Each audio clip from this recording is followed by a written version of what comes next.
冇人應該因為有病而被世界遺忘。過去20幾年，我一直致力研究重複擴張疾病，包括漸凍人症、亨廷頓舞蹈症、小腦萎縮症等。我嘅研究以3R 為核心 ，Rare Cure 利用果蠅做研究同測試嘅基礎，幫助開發有效干預神經退化嘅首創藥物，推動先進藥物嘅開發平台。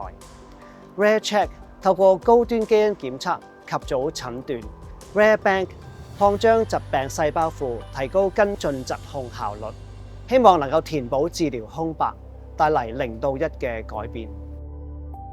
用知識去療癒，用創新去守護，就係香港精神。